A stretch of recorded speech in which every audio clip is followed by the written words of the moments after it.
नमस्कार। आज हम रॉबर्ट कियोसाकी की जो बहुत मशहूर किताब है रिच डैड पुअर डैड, उसके कुछ खास विचारों पर ना थोड़ी गहराई से बात करेंगे। हाँ, ये किताब काफी लोगों की सोच बदलती है। बिल्कुल। हमारे पास इसका एक सारांश है। और देखिए, मकसद ये है कि पैसे को लेकर जो दो अलग-अलग नजरिए हैं ना, एक गरीब डैड वाला और एक अमीर डैड वाला, उनके बीच का जो फर्क है उसे समझें। हाँ, ये फर्क समझना ही अहम है। तो चलिए सीधे बात पर आते हैं। किताब की जो बुनियाद है वो है दो पिताओं की सोच का टकराव। हाँ, एक विरोधाभास है। एक तरफ है पुअर डैड, मतलब लेखक के अपने पिता। जी, जो काफी पढ़े लिखे थे। हाँ, और सरकारी नौकरी में थे। उनके लिए जॉब सिक्योरिटी मतलब नौकरी की सुरक्षा सबसे जरूरी थी। बिल्कुल, एक परंपरागत सोच कह सकते हैं। और दूसरी तरफ रिच डैड। जो उनके दोस्त के पिता थे। हाँ, वो ज्यादा पढ़े लिखे नहीं थे, शायद 8वीं पास, पर वो एक सफल बिजनेसमैन बने। अच्छा, उनका पूरा जोर था वित्तीय शिक्षा पर, एसेट्स बनाने पर, मतलब संपत्ति बनाने पर। और यहीं से बात ना दिलचस्प हो जाती है। हाँ, क्योंकि ये दिखाता है कि कैसे अलग सलाह, अलग माहौल आपको बिल्कुल अलग रास्ते पर ले जा सकता है। सही। तो अमीर डैड का पहला सबक शायद सबसे फेमस भी है। हाँ, बहुत। कि अमीर लोग पैसे के लिए काम नहीं करते। पैसा उनके लिए काम करता है। ये सुनने में तो बहुत क्रांतिकारी लगता है। है भी। पर इसका असली मतलब क्या है? इसका मतलब है वो जो सैलरी स्लेवरी है ना। तनख्वाह की गुलामी। हाँ, उससे बाहर निकलने की सोच। सिर्फ महीने के आखिर में जो पैसा आता है उस पर निर्भर रहने की बजाय ऐसे रास्ते बनाना जहां से पैसा आपकी जेब में लगातार आता रहे, भले ही आप उस वक्त काम ना भी कर रहे हो। अच्छा, जैसे पैसिव इनकम कहते हैं। बिल्कुल, पैसिव इनकम। और ये ना सोच का एक बुनियादी बदलाव है। आप नौकरी खोजने वाले से अवसर बनाने वाले बन जाते हैं।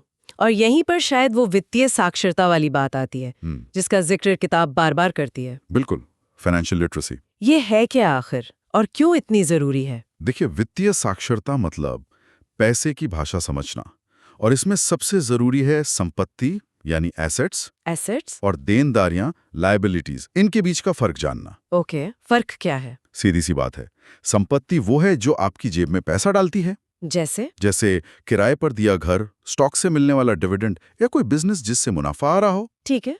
और देनदारियां वो आपकी जेब से पैसा निकालती हैं। जैसे कि? लोन की किश्तें, कार लोन। हाँ, home loan, car loan, credit card का कर्ज, ये सब। अब गलती कहाँ होती है? कहाँ? लोग अक्सर ना देनदारियों को ही संपत्ति समझ बैठते हैं। अच्छा। जैसे उन्हें लगता है कि उनका बड़ा सा घर या वो महंगी वाली कार वो उनकी संपत्ति है। हाँ, लगता तो है। पर असल में क्या वो पैसा ला रहे हैं? नहीं, वो तो आपकी जेब से पैसा निकाल रहे हैं, मेंटेनेंस में, लोन में। वो असल में आपके कैश फ्लो पर बोझ है। रिच डैड इसी फर्क को समझने पर सबसे ज्यादा जोर देते हैं। ये तो बड़ा अहम नुक्ता है। किताब एक और बात कहती है, अपने काम से काम रखो, माइंड योर ओन बिजनेस। हाँ। इसका क्या मतलब है? खासकर उनके लिए जो नौकरी कर रहे हैं, क्या नौकरी छोड़ दें? नहीं नहीं, इसका मतलब नौकरी छोड़ना बिल्कुल नहीं है। इसका मतलब है अपनी नौकरी आप करते रहिए, ठीक है। लेकिन आपका जो असली बिजनेस है ना, वो आपका एसेट कॉलम होना चाहिए। उसे बनाना आपका फोकस हो। Asset column? मतलब? मतलब आपकी तनख्वाह आपके रोज के खर्चे चलाएं, लेकिन आप अपनी एनर्जी, अपना बचा हुआ पैसा ऐसी चीजों में लगाएं जो भविष्य में आपके लिए पैसा कमा कर दें। जैसे कि कोई साइड बिजनेस या इन्वेस्टमेंट? बिल्कुल, साइड बिजनेस शुरू करना, स्टॉक्स में, रियल एस्टेट में निवेश करना। आपका ध्यान नौकरी बचाने पर नहीं, बल्कि संपत्ति बनाने पर होना चाहिए। मतलब नौकरी एक जरिया है, मंजिल नहीं। सही पकड़ा। किताब कुछ और गहरी बातें भी करती हैं, जैसे टैक्स का इस्तेमाल, कॉर्पोरेशंस। ये तो थोड़ा मतलब मुश्किल लगता है। हाँ, देखिए, लगता है, पर अमीर डैड सिखाते हैं कि कैसे बिजनेस स्ट्रक्चर जैसे कि कॉर्पोरेशन, हाँ। उसका इस्तेमाल कानूनी तौर पर टैक्स बचाने के लिए किया जा सकता है, और अपनी निजी संपत्ति को बिजनेस के जोखिम से बचाने के लिए भी। अच्छा। ये अमीरों का एक, कह सकते हैं, सीक्रेट है। वो नियमों को समझते हैं और उन्हें अपने फायदे के लिए इस्तेमाल करते हैं। हाँ। और वो पैसे का आविष्कार करने की बात भी करते हैं। पैसे का आविष्कार मतलब नोट छापना? अरे नहीं नहीं, मतलब नोट छापना नहीं, मतलब अपनी वित्तीय समझ का इस्तेमाल करके ऐसे मौके, ऐसी डील्स बनाना जहां दूसरे लोग देख ही नहीं पाते। अच्छा, मतलब क्रिएटिविटी से पैसा बनाना, प्रॉब्लम सॉल्व करके। बिल्कुल, सिर्फ मेहनत करके या पैसा बचाकर नहीं बल्कि दिमाग लगाकर पैसा बनाना। ये दिलचस्प है। एक और आइडिया है, सीखने के लिए काम करो, पैसे के लिए नहीं। ये तो हमारी पारंपरिक सोच से बिल्कुल उल्टा है। दम पुअर डैड की सोच क्या थी? अच्छी डिग्री लो, किसी एक चीज में माहिर बनो और एक सुरक्षित नौकरी पकड़ लो। हाँ, यही सिखाते हैं ज्यादातर लोग। पर रिच डैड कहते हैं अलग अलग स्किल सीखो, बहुत सारी, भले उनमें शुरुआत में ज्यादा पैसा ना मिले। जैसे कौन सी स्किल्स? जैसे सेल्स, मार्केटिंग, कम्युनिकेशन, लोगों से बात करना, लीडरशिप, थोड़ा फाइनेंस समझना।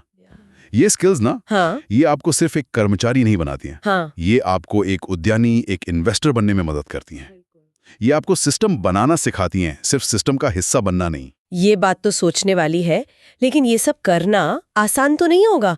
किताब में कुछ रुकावटों, बाधाओं का भी जिक्र है। हाँ, बिल्कुल है। कियोसाकी 5 मुख्य बाधाएं बताते हैं जो लोगों को अमीर बनने से रोकती हैं। क्या है वो? पहला, डर, खासकर पैसा खोने का डर। ये सबसे बड़ा है। हाँ, ये तो होता है। दूसरा, संशय या कह लें नकारात्मकता, सिनिसिज्म। अरे ये सब मेरे लिए नहीं है, ये काम नहीं करेगा वाली सोच। तीसरा, आलस्य, जो अक्सर मैं बहुत बिजी हूं के पीछे छिपा होता है। अच्छा। चौथा, बुरी आदतें, जैसे कमाई से ज्यादा खर्च कर देना, बचत न करना। और पांचवा? पांचवा है अहंकार, एरोगेंस, मुझे सब पता है वाला एटीट्यूड, जो आपको किसी से सीखने या सलाह लेने से रोकता है। ओहो। कियोसाकी कहते हैं कि इन पर काबू पाए बिना वो वित्तीय स्वतंत्रता मुश्किल है। रिच डैड का नजरिया था कि डर लगना या फेल होना ये सीखने की प्रक्रिया का हिस्सा है। इनसे भागना नहीं है, इन्हें मैनेज करना सीखना है। तो अगर हम सारी बात को समेटें तो निचोड़ क्या निकलता है? ये किताब कोई जल्दी अमीर बनने का नुस्खा तो नहीं है, है ना? बिल्कुल नहीं, ये कोई गेट रिच क्विक स्कीम नहीं है। ये असल में एक माइंडसेट शिफ्ट करने वाली किताब है, सोच बदलने वाली। हाँ। ये दिखाती है कि अमीर लोग पैसे के बारे में सोचते कैसे हैं, उनका नजरिया क्या है। तो मुख्य अंतर क्या है? मुख्य अंतर है मानसिकता का। एक तरफ है नौकरी की सुरक्षा की चाह, और दूसरी तरफ है वित्तीय स्वतंत्रता पाने की इच्छा। एक तरफ है पैसा बचाना, और दूसरी तरफ पैसे को काम पर लगाना, उसे बढ़ाना, निवेश करना। सही। एक तरफ है सिर्फ डिग्री वाली पढ़ाई, और दूसरी तरफ है असली दुनिया की वित्तीय समझ, फाइनेंशियल लिटरेसी। और एक और बड़ा फर्क, जोखिम से पूरी तरह बचना बनाम जोखिम को समझना और उसे मैनेज करना सीखना। किताब की एक लाइन है जो शायद इस पूरी सोच को बहुत अच्छे से बताती है। कौन सी? स्कूल में हम सीखते हैं कि गलतियां करना बुरा है। असल दुनिया में गलतियां ही सीखने का सबसे बड़ा जरिया है। वाह, बिल्कुल सही। गलतियों से सीखना, और यही बात हमें सोचने पर मजबूर करती है। देखिए, किताब कहती है छोटे छोटे कदम उठाओ, लगातार सीखते रहो। हाँ। तो सवाल ये उठता है कि कोई भी इंसान जिसके पास शायद बहुत ज्यादा पैसा ना भी हो अभी, वो अमीर डैड के सिद्धांतों में से सिर्फ एक छोटा सा विचार कैसे लागू कर सकता है, शायद सिर्फ अपनी सोच बदलने के लिए या कुछ नया सीखने के लिए इसी हफ्ते। ये सोचने वाली बात है। क्या हो सकता है वो छोटा कदम? क्या पता, अपनी कोई एक देनदारी पहचानना, या रोज सिर्फ 15 मिनट निकालना कुछ फाइनेंस के बारे में पढ़ने या सुनने के लिए। क्या एक शुरुआत हो सकती है?